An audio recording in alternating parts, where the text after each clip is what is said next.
నమస్తే అన్న. ప్రత్యేక హోదా ఇస్తామని చంద్రబాబు గారు వెనకడుగు వేస్తున్నారు. ప్రత్యేక హోదా పి ప్రవీణ అన్న. నా డిగ్రీ అయిపోయి జాబ్ కోసం ట్రై చేస్తున్నాను అన్న. ప్రత్యేక హోదా ఇస్తానని చంద్రబాబు నాయుడు గారు వెనకడుగు వేస్తున్నారు. ప్రత్యేక హోదా విషయంలో అనేక లాభాలు ఉన్నప్పటికీ కేంద్ర ప్రభుత్వం ఎందుకు వెనకడుగు వేస్తుంది?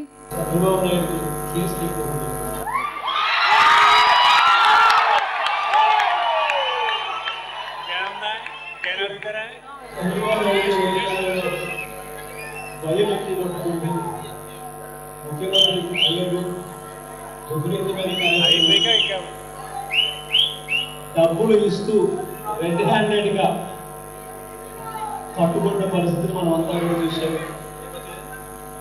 ఇటువంటి పరిస్థితుల్లో ప్రత్యేక హోదా వాళ్ళకి ఇష్టం లేకపోతే చంద్రబాబు నాయుడు గారు అలా గట్టిగా నిలదీస్తే వాళ్ళు ఈయనేమైనా చేస్తారేమో, కేసుల్లో ఇరికిస్తారేమో అని ఈయన ఎక్కువ భయపడే పరిస్థితికి వస్తా ఉంది. ఈయన భయపడి ఈయన కేసుల నుంచి బయటపడేందుకు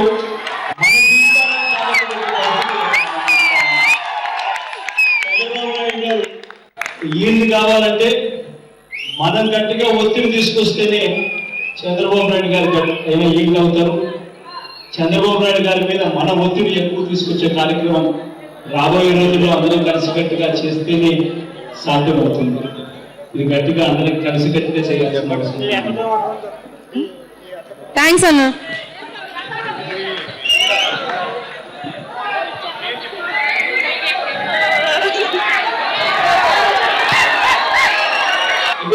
సౌజన్య. చెప్పండి. నేను డిగ్రీ కంప్లీట్ అయిందండి. యూనివర్సిటీలో రాజకీయ ప్రమేయాలు ఎక్కువగా ఉంటున్నాయి కదా, దానికి ఏదైనా చర్యలు చేపట్టే ప్రయత్నం చేస్తారా? యూనివర్సిటీలో రాజకీయ ప్రమేయం అన్నది లేకపోతేనే యూనివర్సిటీలు పడుతుంది. అయినప్పటికీ మన కర్మ ఏంటంటే ఇవాళ మొన్న హైదరాబాద్ సెంట్రల్ యూనివర్సిటీ చూసాం.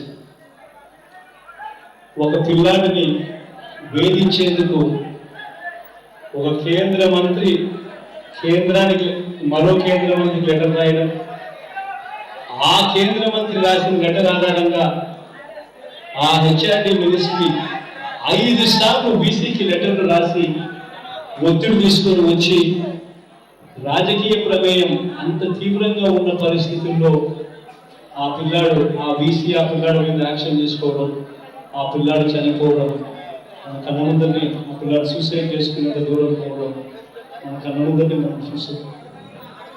ఈ రాజకీయ ప్రమేయం ఇంతటితో ఆగిపోవడం లేదు. మన ఈ మధ్య కాలంలో మనం గమనించాం. మొన్న చంద్రబాబు నాయుడు గారి కొడుకు లోకేష్ గారి పుట్టినరోజు జరిగింది.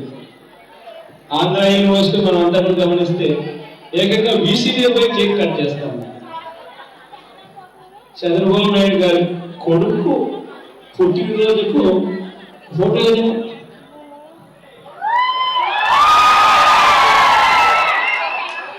చంద్రబాబు నాయుడు గారి కొడుకు పుట్టినరోజు అయితే వీసీని వెళ్ళి కేకులు కట్ చేస్తా ఉన్నాడు.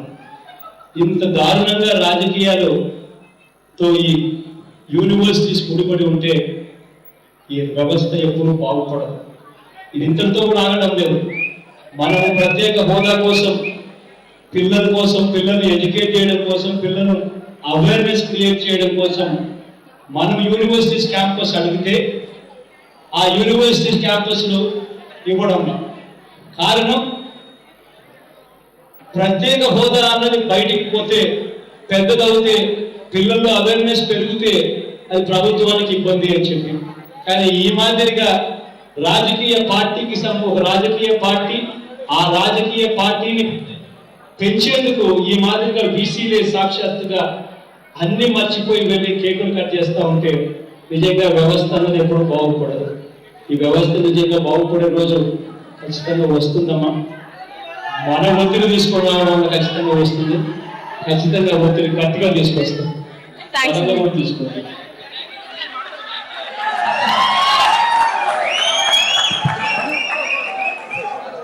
నా పేరు శ్రీనివాస్ జగన్ అన్న. ఫస్ట్ ఆఫ్ ఆల్ మన స్పెషల్ స్టేటస్ అనేది రావాలంటే రాష్ట్రానికి తప్పకుండా 5 ప్రొవిజన్స్ అనేది మనకి రావాలి డెఫినెట్గా. అది ఏంటంటే ఒకటి బార్డర్ ఏరియాలో ఉండాలి, లేకపోతే ఎకనామికల్గా బ్యాక్వర్డ్ అయినా ఉండాలి, లేకపోతే ఎస్సీ ఎస్టీస్ ఎక్కువ ఉండాలి. కానీ ఈ స్పెషల్ స్టేటస్ రావాలంటే కనుక డెఫినెట్గా ఒక ఎగ్జిక్యూటివ్ ఆర్డర్ ద్వారానే చేయాలి, అది క్యాబినెట్ ఆమోదంతో. క్యాబినెట్ తీసుకునే డెసిషన్ని అది ఏదో దాన్ని నీతి ఆయోగ్ పంపించాలి, ఆ నీతి ఆయోగ్ శాంక్షన్ చేయాలని అంటున్నారు. ఫస్ట్ ఆఫ్ ఆల్ నేను అడిగే క్వశ్చన్ ఏంటంటే, ఎగ్జిక్యూటివ్ ఆర్డర్ ద్వారా క్యాబినెట్ ద్వారా పాస్ అవ్వాల్సిన దాన్ని ఇంత ఇష్యూ చేసి చంద్రబాబు నాయుడు గారు ఎందుకు చేస్తున్నారు? ఓన్లీ ఎమ్మెల్సీస్ మాత్రం 8-9 పెంచుకోవడానికి అమెండ్మెంట్ తెచ్చిన ఆ రోజు పార్లమెంట్లో దీన్ని మళ్ళీ చట్టంలో పెట్టడానికి ఎందుకు అభ్యంతరం జరిగింది అనేది నాకు అర్థం లేదు చంద్రన్న. దాన్ని కూడా ఆ రోజు అమెండ్మెంట్ కానీ చేసి ఉంటే కనుక ఎమ్మెల్సీని 8-12 పెంచుకునేటప్పుడు ఆ రోజు కూడా ఓవరాల్గా మన్మోహన్ సింగ్ గారు యాజ్ ఏ ప్రైమ్ మినిస్టర్గా పార్లమెంట్ సాక్షిగా ఇచ్చినప్పుడు దాన్ని ఇంప్లాయిడ్గా మన చట్టంలో పెట్టుకోవడానికి ఆ రోజు వచ్చిన అభ్యంతరం ఏంటనేది నాకు అర్థం లేదు జగన్ అన్న. నేను బీకామ్ సిఎస్ఎస్ చదివాను భయ అన్న, బీకామ్ కార్పొరేట్ సెక్రటరీషిప్ అన్న, సిఎస్ఎస్. Sir Srinivas sir. ఆ రోజు మనం అందరినీ చూసే ఉంటాం ఎంత దారుణంగా ఆ రోజు రాష్ట్రాన్ని విడగొట్టారు అంటే. ఇవాళ రాష్ట్రాన్ని విడగొట్టేటప్పుడు పార్లమెంట్లో ఒక ప్రధానమంత్రి మద్దతు ఇవ్వడం, ప్రధానమంత్రి చెప్పిన దానికి ప్రతిపక్షాలన్నీ కలిసి మద్దతు ఇచ్చి ఆ తర్వాత రాష్ట్రాన్ని విభజించిన పరిస్థితులు మనం చూసాం. ఆ పరిస్థితుల నుంచి ఇవాళ మళ్ళీ వస్తే పార్లమెంట్ లో ఇచ్చిన మాటకే, ప్రతిపక్షాలన్నీ మద్దతు ఇచ్చిన మాటకే దిక్కు దివానా లేకపోతే ఇక పార్లమెంట్ క్రెడిబిలిటీ ఏమిటి, ఇక మనం ఎక్కడికి పోవాలి అన్న ప్రశ్న నిజంగా ఇవాళ ప్రతి ఒక్క యువకులు ఈ రాజకీయ వ్యవస్థను, ఈ డెమోక్రసీని అడగవలసిన అంశం. ఈ అంశం ఇంతటితో కూడా ముగిసిపోదు. ఆ రోజు రాష్ట్రాన్ని విడగొట్టేటప్పుడు రాజ్యసభలో వీళ్ళు మాత్రమే ఉన్నారు, చంద్రబాబు నాయుడు గారు ఉన్నారు, వెంకయ్యనాయుడు గారు పార్టీ ఉన్నారు, బీజేపీ ఉన్నారు, వీళ్ళే ఉన్నారు. అందరూ కలిసికట్టుగా కాంగ్రెస్ పార్టీ, బీజేపీ, చంద్రబాబు నాయుడు గారు అందరూ కలిసికట్టుగా ఈ కార్యక్రమాన్ని చేశారు. దీనికి మీరంతా కూడా బాధ్యత వహించాలి. ఖచ్చితంగా ప్రజలు మేము ఇద్దరు కూడా పొద్దు చేయడం త్వరలో ఖచ్చితంగా చేస్తాం. ఏం చదువుతున్నారు సార్? ఇప్పుడు మనం కండక్ట్ చేస్తున్న యువ వేరే అనేది స్పెషల్ స్టేటస్ గురించి సార్. అది స్పెషల్ స్టేటస్ అనేది వస్తే మనకి ఎంతో మంది ఉద్యోగాలు వస్తాయి, అదేవిధంగా ఎన్నో లాభాలు ఉన్నాయని చెప్పేసి మనం పోరాటం చేస్తాం సార్. ఈ స్పెషల్ స్టేటస్ అనేది మనకి రావాలి అండ్ మనకి ఇస్తారు అని చెప్పేసి ఆల్రెడీ మనకి సీఎం ప్రామిస్ చేసి ఉన్నారు సార్. మనకి ఇస్తాను అని చెప్పి మనం తీసుకోవడానికి స్టూడెంట్స్ చేయాలి.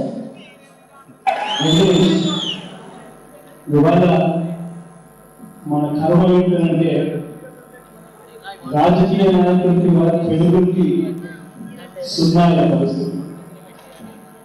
ఎన్నికలకు ముందు ఏదైతే మాటలు ఇచ్చాడో ఎన్నికలు అయిపోయిన తర్వాత ఆ మాటలన్నీ కూడా పక్కన పెట్టే పరిస్థితి ఇవాళ మనం రాజకీయ వ్యవస్థలో చూస్తాము.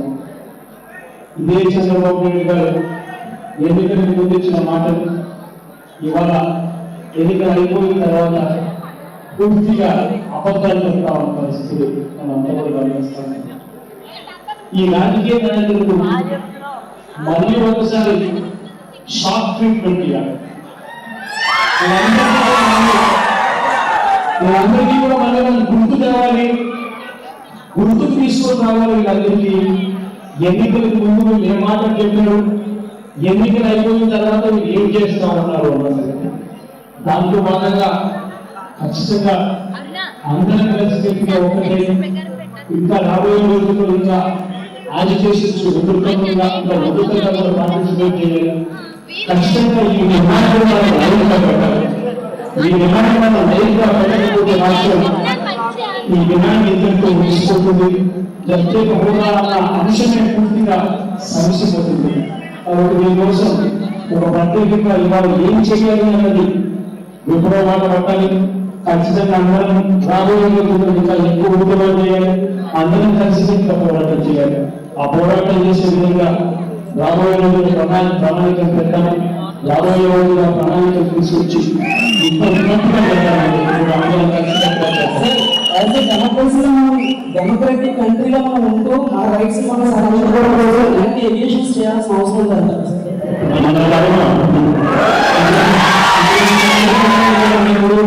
ఇటువంటి మాట తప్పే బీజేపీ ప్రభుత్వం పైన ఉన్నప్పుడు, చంద్రబాబు నాయుడు గారు మాట తప్పి చంద్రబాబు నాయుడు గారు ఉన్నప్పుడు ఏం చేయాలి వాళ్ళందరికీ కూడా తీసుకొచ్చేట్టుగా ఒత్తిడి తీసుకుంటాము.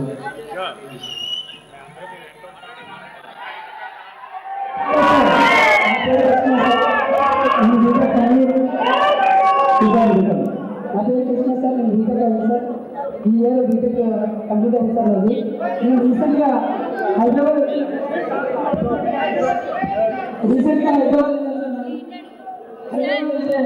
అక్కడ అన్నారు, మీరు 10 ఏళ్ళు మీ చేతిలో ఉంది కదా అధికారం, ఈ 10 ఏళ్ల పాటు మీ చేతిలో అధికారం ఉంచుకుని ఇక్కడ మిమ్మల్ని ఎవరు పెట్టుబడి పెట్టమన్నా అని అక్కడ స్టూడెంట్స్ అందరూ నిలదీశారు సార్. అక్కడ నేను ఒకటే మాట అడిగాను సార్, మీకు 10 ఏళ్ళ అధికారం మీ చేతిలో ఉంచుకుని మిమ్మల్ని ఎవరైనా ఇక్కడ పెట్టుబడి పెట్టమన్నా అని ఆ రోజు ఆవిడ అన్నప్పుడు నాకు చాలా బాధేసింది సార్.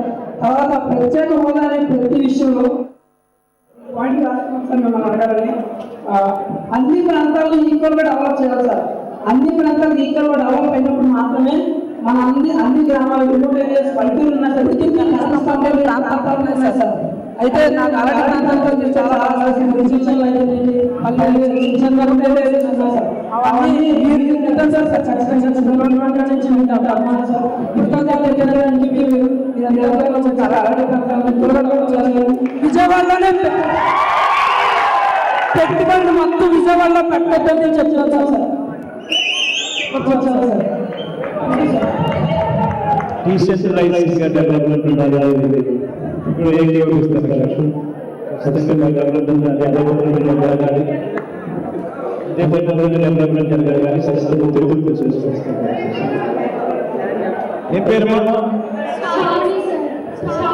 చాలా ఏం చదువుతున్నామా చెబుతుంది. మన రాష్ట్రంలో చాలా మంది మందు తాగి చాలా కుటుంబాలు నాశనం అయిపోతాయి. చంద్రబాబు నాయుడు గారు మాత్రం ఎన్నికలకు ముందు షాపులను తగ్గిస్తాను, మద్యపానాన్ని తగ్గిస్తాను, షాపులను తగ్గిస్తాను అని రకరకాల స్పీచ్లు ఇచ్చాడు తల్లి. ఇచ్చిన తర్వాత ఇదే చంద్రబాబు నాయుడు ముఖ్యమంత్రి అయిన తర్వాత గ్రామంలో ఇంతకు ముందు ఎక్కడైనా మద్యపానం షాపు కూడా లేకపోతే అక్కడికి దగ్గరుండి చంద్రబాబు నాయుడు గారు షాప్ పెట్టించి ఆ షాపులకు చంద్రబాబు నాయుడు గారు అన్అఫీషియల్గా ఆక్షన్ కూడా చేయిస్తూ ఉన్నారు. ఏకంగా గ్రామాలలో అన్అఫీషియల్గా ఆక్షన్ చేయించి పోలీసుల మద్దతుతో షాపులు నడిపి మద్యాన్ని ఎలా పెంచి పోషిస్తా ఉన్నాడు అన్నది మనం అంతా కూడా చూస్తా ఉన్నాం. నీ పేరేం పెడతాండి? శ్రావణి. నీకు ఒక్క మాట చెప్తా ఉన్నామ్మా శ్రావణమ్మ, దేవుణ్ణి గట్టిగా ప్రార్థన చేయి. మన ప్రభుత్వం వస్తుంది, 2 ఏళ్ళకు వస్తుందో తెలీదు, 3 ఏళ్ళకు వస్తుందో నాకు తెలీదు. ఆ తర్వాత మాత్రం ఒక్క షాపు కూడా లేకుండా చేస్తానని చెప్పి నేను మాత్రం చెప్తా ఉన్నా. పూర్తిగా మద్యపానాన్ని నిషేధిస్తాం. మద్యం ఎవరైనా తాగాలంటే ఒక 5 స్టార్ హోటల్లో మాత్రమే ఆ సూట్లు బూట్లు వేసుకున్న వాళ్ళు మాత్రమే తాగుతారు. వాళ్ళ ఆరోగ్యం బాగలేకపోతే నేరుగా అమెరికాకు వైద్యం కోసం పోతారు. కానీ బయట మాత్రం ఒక్క షాప్ ఉండదు. మద్యాన్ని పూర్తిగా నిషేధిస్తామని చెప్పి మాత్రం చెప్తా ఉన్నా. నేను మాట చెప్తా ఉన్నా తల్లి, నీకు దేవుని గట్టిగా ప్రార్థించి. అన్న నమస్కారం జగనన్న. డిగ్రీ అండి. పోలీస్ రిక్రూట్మెంట్ పడుతుందని అంటున్నారు కానండి ఇప్పుడు దాకా రిక్రూట్మెంట్ లేదండి. అది కూడా అందరు రాష్ట్రానికి అదిగిదిగో ఇదిగా అంటున్నారండి. కానీ తెలంగాణకి ఎస్ఐ కానిస్టేబుల్ కూడా పడ్డాయండి. కానీ ఆంధ్రాకి అదిగిదిగాని అలాగే చేసేస్తున్నారు సార్. రేపు అని నిమ్మకాయల చినరాజప్ప గారు చెప్తున్నారు. కానీ ఇప్పుడు దాకా ఆంధ్ర రాష్ట్రానికి పోలీస్ రిక్రూట్మెంట్ పడుతుందా లేదా సార్? అసలు ఎంతో నిరుద్యోగం మంది కూడా పోలీస్ రిక్రూట్మెంట్ లో జాబ్ పడుతుందని అందరూ కూడా చూస్తున్నారు సార్. పోలీస్ రిక్రూట్మెంట్ కాదు, ఇంతవరకు ఏపీఎస్సీ పరీక్ష అలాగే సార్ ఇప్పుడు క్యాలెండర్ లేదు, ఒక రిక్రూట్మెంట్ క్యాలెండర్ లేదు, ఉన్న ఉద్యోగాలు తీసేస్తా ఉన్నారు. డిఎస్సి పరీక్షలు రాసి 14 నెలలుగా కూడా ఇంతవరకు వాళ్ళకి ఉద్యోగాలు నిజంగా ఇంత దారుణమైన ప్రభుత్వం ఏది ఉండదు. 1,42,000 ఖాళీలు ఉన్నాయని చెప్పి ఆ రోజు రాష్ట్రాన్ని వెళ్ళుకునేటప్పుడు నోటిఫై చేశారు. 1,42,828 ఉద్యోగాలు ఉన్నాయి. ఇటువంటి ఉద్యోగాలు ఉన్నా కూడా ఒక్క ఉద్యోగానికి కూడా కనీసం నోటిఫికేషన్ కూడా పిలవడం లేదు. 20 నెలల దాటింది, పిల్లలు చదువుతానే ఉన్నారు, ఏపీఎస్సీ కోసం ప్రిపేర్ అవుతూనే ఉన్నారు. ఇంతవరకు రిక్రూట్మెంట్ క్యాలెండర్ లేదు. డిఎస్సి పరీక్షలు రాసిన వాళ్ళు ఉద్యోగాలు ఇస్తారో కూడా తెలియని పరిస్థితి వాళ్ళు ఉన్నారు. ఉన్న ఉద్యోగాలు ఊడగలుగుతా ఉన్నారు. ఈ పరిస్థితి అన్ని కూడా మారేట్టుగా ఒత్తిడి తీసుకుని రావాలి. కలిసినట్టుగా ఒత్తిడి తీసుకొచ్చే కార్యక్రమం చేయాలి. చాలా మంది కూడా ఈ పోలీస్ రిక్రూట్మెంట్ మీద చాలా ఆశ పెట్టుకున్నారు సార్. ఎందుకంటే సార్ ఇది చాలా మంది కూడా ఇన్స్టిట్యూట్లో కోచింగ్ తీసుకొని ఎక్కడెక్కడో ఇతర డిస్టిక్ నుంచి కూడా వచ్చి కూడా రిక్రూట్మెంట్లో కోచింగ్ తీసుకుంటున్నారండి ఇన్స్టిట్యూట్లో. అన్న నమస్తే, నా పేరు శిరీష. నేను శిరీష అన్నయ్య, శిరీష అన్న. అసలు ఈ ప్రభుత్వం ఉన్నంత కాలంలో సబ్ ఇన్స్పెక్టర్ కోచింగ్ లో ఉన్నానన్న, సంవత్సరం నుంచి sub inspector. SI sub inspector coaching లో ఉన్నానన్న. నేను ఆల్రెడీ 1.5 year నుంచి కోచింగ్ లో ఉన్నాను అన్నయ్య. నేనే కాదు చాలా మంది ఉన్నారు. అసలు ఈ ప్రభుత్వం ఉన్నంత కాలం అసలు నోటిఫికేషన్ ఇస్తారంటారా?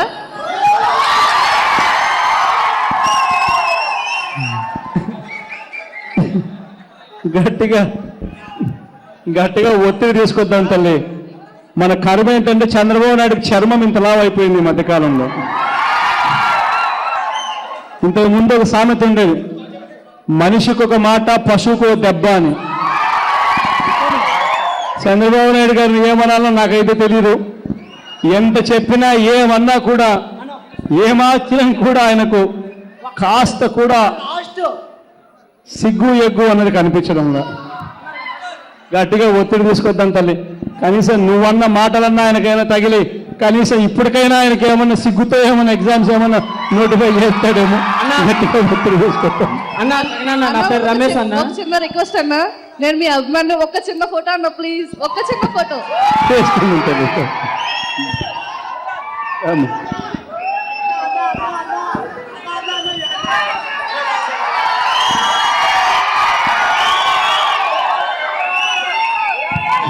అన్న నా పేరు రమేష్ అన్న.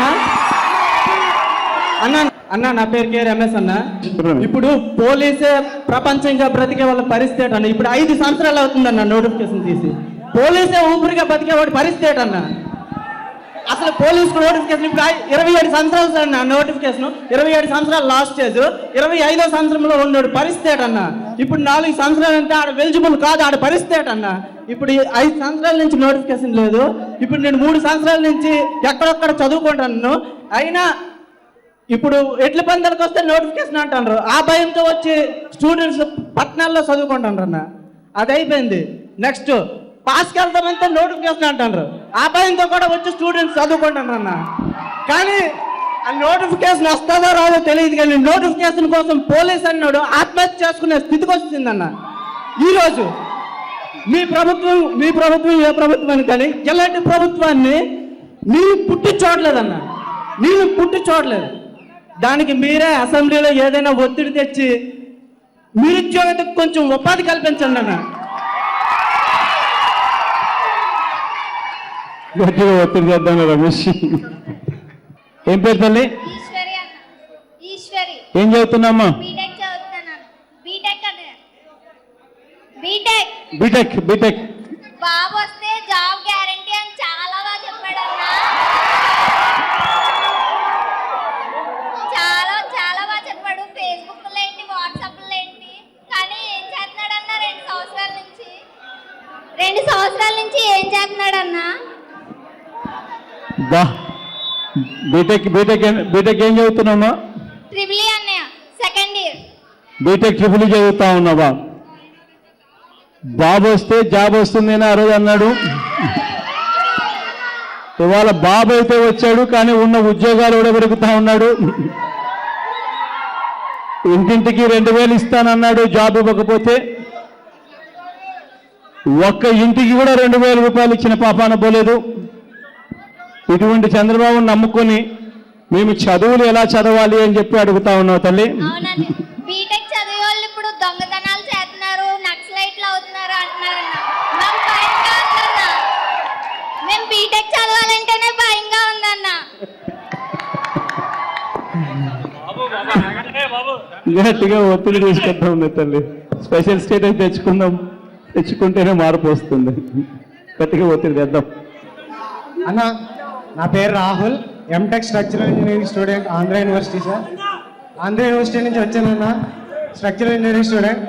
మీరు ఒక ప్రతిపక్ష నాయకుడిగా వారం రోజుల పాటు ఎవరైనా హంగర్ స్ట్రైక్, కనీసం కేంద్రం స్పందించలేదు. ఒక ప్రతిపక్ష నేత ఒక దేశంలో ఇంపార్టెంట్ స్టేట్ కి ప్రతిపక్ష నేత 7 రోజుల పాటు హంగర్ స్ట్రైక్ లో ఉంటే కనీసం స్పందించలేదు. మీ పైన ఫాల్స్ ఎలిగేషన్స్ చేశారు. మన రాష్ట్రానికి ప్రత్యేక హోదా ఎంత అవసరం? మనం చాలా కష్టంలో ఉన్నాం అన్న. మనకి ప్రత్యేక హోదా చాలా అవసరం, కానీ ఎందుకు కేంద్రం మనకి ప్రత్యేక హోదా ఇవ్వడం లేదు? ప్రధానమంత్రి పార్లమెంట్ సాక్షిగా విభజన జరుగుతున్నప్పుడు ఒక హామీ ఇచ్చారు, మనకి ప్రత్యేక హోదా ఇస్తానని చెప్పి మరి హామీ ఇచ్చారు. ఆ హామీ ఇప్పటికొచ్చి తొంగలో తొక్కేశారు. పార్లమెంట్ సాక్షిగా ఇచ్చిన హామీకి ఇవాళ విలువ లేకపోతే రేపు పొద్దున్న ఈ దేశం ఏముందని మనం ఏమనుకోవాలన్నా? ఇంకా మన ఈ పోరాటం ఏ విధంగా ముందుకు తీసుకెళ్ళాలి? మీరు మమ్మల్ని దిశానిర్దేశం చేయాలి. మన ప్రతి హోదా తప్పకుండా సాధించాలి. మన పరిశ్రమలు వస్తేనే ఇవాళ ఉద్యోగాలు సాధిస్తాం. అలాగే ఇంజనీరింగ్, సివిల్ ఇంజనీరింగ్ పోస్టులు 10,000 పైగా ఖాళీ ఉన్నాయి. ఏపీపీఎస్సీ నోటిఫికేషన్ మీరు ఇప్పించాలి. అసెంబ్లీలో మీరు గట్టిగా పోరాడాలన్నా. పేరేం పేరు? Rahul, MTech student sir, Andhra university engineering. Rahul MTech. గట్టిగా పోరాడదాం రాహుల్. ఈ విశ్వసనీయత అన్న ఈ పదం ఈ రాజకీయ నాయకులకు ఇవాళ లేకుండా పోతా ఉంది. ఈ విశ్వసనీయత అన్నది ఈ రాజకీయ వ్యవస్థలోకి తీసుకొచ్చే కార్యక్రమం ఖచ్చితంగా జరగాలి. ఈ జరగాలి అని అంటే అబద్ధం చెప్పిన వాళ్లకు గట్టిగా లెంపకాయ కూడా ఎప్పుడో ఒకసారి పడాలి. ఏం పేరమ్మా? హిమజ సార్, హిమజ. చెప్తాలే. నేను డిగ్రీ 2nd ఇయర్ చదువుతున్నాను సార్. నేను ఇప్పటివరకు చూస్తున్నాను, అంటే ఒక సామాన్య పౌరుడిగా మనకి భారతదేశపు రాజ్యాంగం మీద కొంచెమైనా అవగాహన ఉండాలి. కానీ ఇంత ఇన్ఫర్మేషన్ అనేది మీరు చెప్తేనే మాకు తెలిసింది. ఇన్ని రైట్స్ ఇవి ఉన్నాయని ఇన్ని క్వశ్చన్స్ చూస్తుంటే మీకు అర్థం అవుతుంది అందరికీ ఎంత అవగాహన. అంటే ఇప్పుడు మీరు చెప్తున్నారు సార్, ఇలా ఉంది ఇన్ఫర్మేషన్, ఇలా చేస్తున్నారు, దట్స్ ఫైన్ సార్. కానీ మీరు చెప్పిన ఇన్ఫర్మేషన్ నిజమైనా సరే దాన్ని కన్ఫ్యూజ్ చేసే వాళ్ళు కూడా ఉంటారు sir. How can we get the definite information sir? Tell me the way to information. మనము స్టూడెంట్ కమ్యూనిటీ పూర్తిగా సబ్జెక్ట్ మీద అవగాహన ఉండాలమ్మా. సబ్జెక్ట్ మీద మనకు అవగాహన ఉంటే మనం నాయకులను మనం ప్రశ్నించవచ్చు. ఈ అవగాహన అనేది మనకు రావడం చాలా ఇంపార్టెంట్.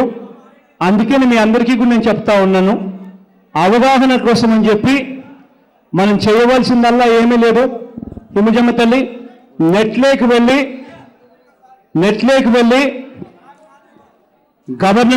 గవర్నమెంట్ ఆఫ్ ఇండియా నెట్లోకి వెళ్ళి గవర్నమెంట్ ఆఫ్ ఇండియా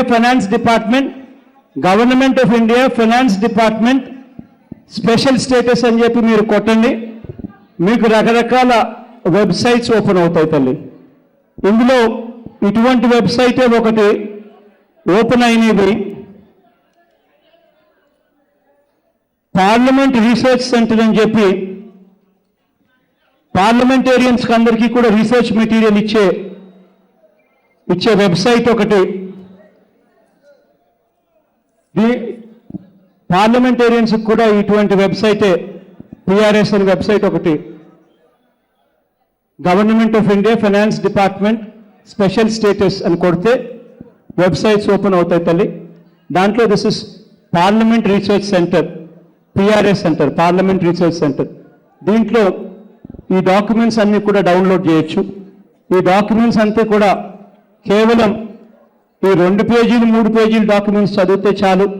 పూర్తిగా మనకు స్పెషల్ స్టేటస్ అంటే ఏమిటి, స్పెషల్ స్టేటస్ ఎందుకు ఎవరికి ఇస్తున్నారు, స్పెషల్ స్టేటస్ ఇచ్చిన తర్వాత జరిగే మేలు ఏమిటి అనేది పూర్తిగా అవగాహనతో ఉన్నాయి.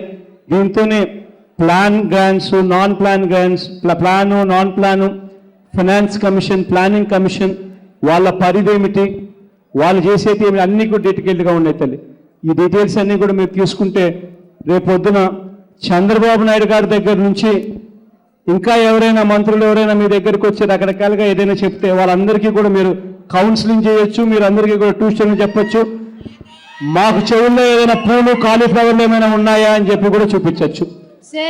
Government of India finance department special status అని కొడితే ఓపెన్ అవుతాయి తల్లి. అదే రకంగా తల్లి మన పార్టీ వెబ్సైట్ ఉంది తల్లి, వైఎస్ఆర్ కాంగ్రెస్ పార్టీ. వైఎస్ఆర్ కాంగ్రెస్ వెబ్సైట్ లేకపోతే ఈ పాంప్లెట్ కూడా అందులో అవైలబుల్గా ఉంది. ఆ వైఎస్ఆర్ కాంగ్రెస్ పార్టీ వెబ్సైట్ లేకపోతే ఈ పాంప్లెట్ ప్రత్యేక హోదా మీదకి సంబంధించిన ఈ పాంప్లెట్ ఉంది. ఇది కేవలం ఇటువైపు కేవలం 2 పేజీలు. ఇది చదివినా కూడా పూర్తిగా ఏ ఒక్కరికైనా కూడా ప్రత్యేక హోదా గురించి పూర్తి అవగాహన వస్తుందమ్మా. Sir my small request sir, ఇక్కడైతే మనకి సరైన సోర్సెస్ ఉన్నాయి, మనకి బుక్స్ ఉంటాయి, పేపర్స్ ఉంటాయి. అదే మనం ఏజెన్సీ ఏరియాకి వెళ్ళినట్టయితే అక్కడ చాలా మంది చదవడానికి కూడా రాని వాళ్ళు ఉంటారు సార్. నా రిక్వెస్ట్ ఏంటంటే మన స్టూడెంట్స్ అనేవాళ్ళు కొంచెం అవగాహన పెంచుకొని వాళ్ళకి కూడా అవగాహన కలుగజేస్తే బాగుంటుందని. అందరం కదరాలమ్మా, అందరం. Thank you. ఏం పేరు తల్లి? My name is Priyanka sir. Priyanka, మొన్న పేపర్లో ప్రధాని మోడీ గారు ఇంటర్వ్యూ ఇస్తున్నారు సార్. దేనికోసం అంటే మన భారతదేశం అభివృద్ధి చెందుతున్న దేశంగా ఉందని అన్నారు. కానీ ఎలా అభివృద్ధి చెందుతున్న దేశంగా ఆయన ఎలా ఇంటర్వ్యూ ఇచ్చారో నాకైతే అర్థం కావట్లేదు. ఎందుకంటే మన దేశంలో ఇంత రోజు రోజుకు మారుతున్నా కూడా అసలు నేనైతే ఒప్పుకోను. ఎందుకంటే ఇంకా ఈ దేశంలో కనీసం 3 పూట్ల భోజనం చేసే వాళ్ళు కూడా లేరు సార్. ఒక పూట తింటే ఒక పూట తినని వాళ్ళు ఉన్నారు సార్. ఎలా అభివృద్ధి చెందుతున్న దేశంగా ప్రధాని మోడీ గారు ఇంటర్వ్యూ ఇస్తున్నారు అసలు అర్థం కావట్లేదు. ఏసీ రూముల్లో కూర్చొని ఏసీ కారుల్లో తిరిగే వాళ్ళకి పేదవాడు అసలు అర్థం కాదు. ఇప్పుడు మళ్ళీ మీరు ఇక్కడ కాకినాడలో యువబేరి అని పెట్టారు. ఎంత మామూలుగా అందరూ అనుకుంటున్నారో కాకినాడ బాగా అభివృద్ధి చెందిన ఊరు అని, కానీ అసలు కాదు. 50% పేదవాళ్ళు నిజంగా 3 పూట్ల అన్నం తినని వాళ్ళు ఈ కాకినాడలో ఉన్నారు. కానీ అదేమి ఎవరికి తెలుస్తలేదు. మన ఊరికి మన దేశానికి సింగపూర్ని తీసుకొస్తాననేమో చంద్రబాబు గారు చెప్పారు. సింగపూర్ అక్కర్లేదు, 3 పూట్ల ప్రతి పేదవాడు 3 పూట్ల అన్నం తింటే అదే సింగపూరు, అదే మన దేశం అభివృద్ధి చెందిన దేశంగా ఒప్పుకుంటాను. ఇంకేం అక్కర్లేదు. నిరుద్యోగులకు ఉద్యోగాలు, 3 పూట్ల పేదవాడికి అన్నం ఉంటే చాలా, అది అభివృద్ధి చెందిన దేశం, అదే సింగపూర్. దీని మీద మీరు ఏమి ఆన్సర్ ఇస్తారని వెయిట్ చేస్తున్నాను సార్.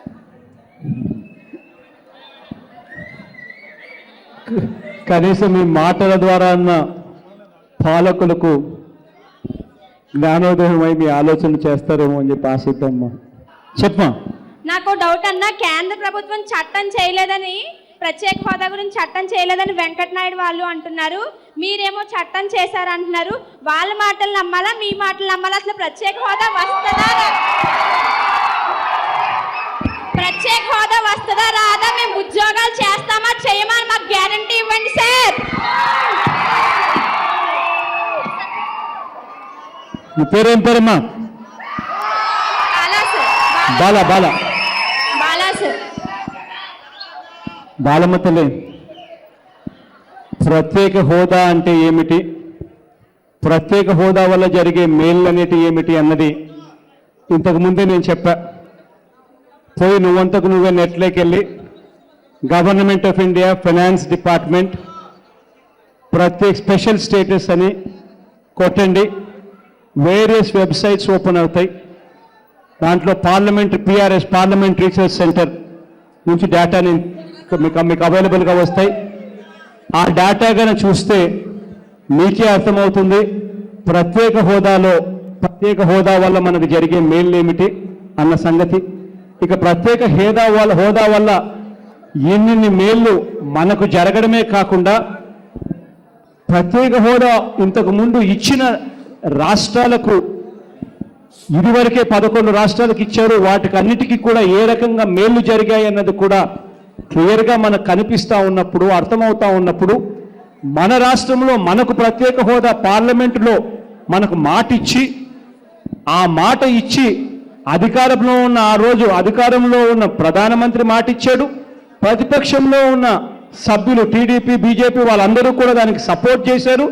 సపోర్ట్ చేసి అందరూ కలిసి మనకు మాట ఇచ్చి రాష్ట్రాన్ని యునానిమస్గా వాళ్ళు విడగొట్టారు. ఆ రోజు రాష్ట్రానికి యునానిమస్గా వాళ్ళంతా కలిసి విడగొట్టినప్పుడు ఇచ్చిన మాటను మనకు ఎందుకు ఇవ్వడం లేదు అని చెప్పి మనం గట్టిగా ప్రశ్నించాలి, గట్టిగా నిలదీయాలి, గట్టిగా తెచ్చుకోవాలి. ఆ తెచ్చుకునే కార్యక్రమంలో భాగంగానే అందరం కలిసికట్టుగా ఒత్తిడి తీసుకొని వచ్చి తెచ్చుకునే కార్యక్రమం చేయాలి తల్లి. ఇది ఈ ప్రత్యేక హోదా వల్ల ఒక జగన్కి ఏం ఉద్యోగం రాదమ్మా, జగన్కి ఏ ఉద్యోగం రాకపోయినా, లేకపోతే జగన్ బావమర్దికి ఏ ఉద్యోగం రాకపోయినా పర్వాలేదు తల్లి. ఇది ఒక్క నాకో నాలాంటి వాళ్ళకో ప్రత్యేక హోదా ఉన్నా లేకపోయినా పెద్ద తేడా పడదు.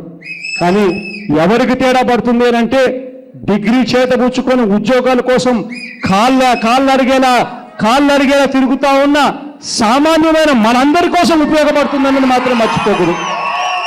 చంద్రబాబు నాయుడు గారికి దీనివల్ల ఉపయోగం ఉండకపోవచ్చు, జగన్కు ఉపయోగం ఉండకపోవచ్చు, చంద్రబాబు నాయుడు గారి పిల్లలకు ఉపయోగం ఉండకపోవచ్చు, జగన్ పిల్లలకు ఉపయోగం ఉండకపోవచ్చు.